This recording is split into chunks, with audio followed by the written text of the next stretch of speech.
Good day and welcome to Chess Corner. For today's video, we're gonna learn on how we can solve any chess puzzle. So this is actually our new episode of Chess Game, wherein we're gonna focus on how we can improve our knowledge when it comes to chess. So for our first episode, we're gonna try to solve a chess puzzle. So for this one, I will give you like three tips on how you can solve any puzzle given. So, say for example, in this position, this is actually black to play. So the first thing that you want to look for is before you make a move is you want to check if there's any immediate danger in the position. So right now, since this is black to play, if you're gonna take a look, well, there's actually a check, but it's only queen g7 or queen to h8.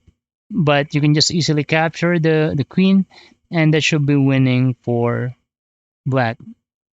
And right now, if you're gonna take a look, there's no immediate danger on our pieces. I mean, none of our rooks or even the queen are not attacking this position.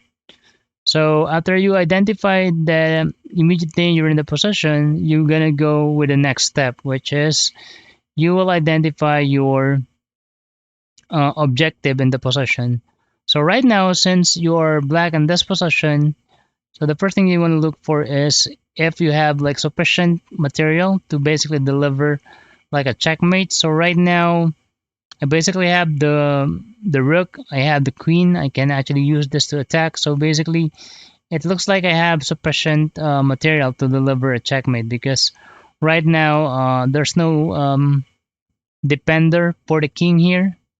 All right. So after you identify the your objective, so you want to look for the forcing moves. Like you're gonna start first with a check, capture, then threat. So here in this position, we basically have a check. So the available checks on the positions are one, two, three.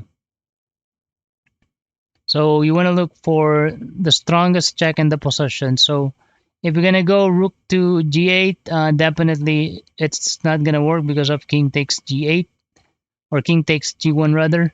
But we have rook to d2 here. But what's gonna happen after rook d2?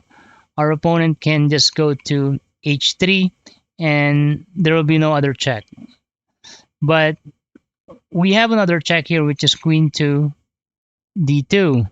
So queen d2, say for example, if they capture, you can actually just simply capture with this rook. Rook takes d2, and the only move is going to be king to h3. After king h3, we'll have a checkmate here on h1. But let's try again. So let's say queen d2, check. All right.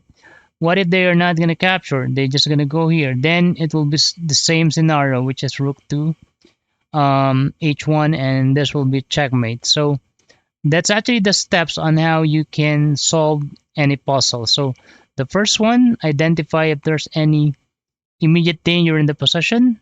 Like in this one, there's queen g7 or queen to h8, but this is not going to work. And then the second thing that you want to look for is identify your objective. So in this position, our objective is to either like deliver checkmate or win material in the position.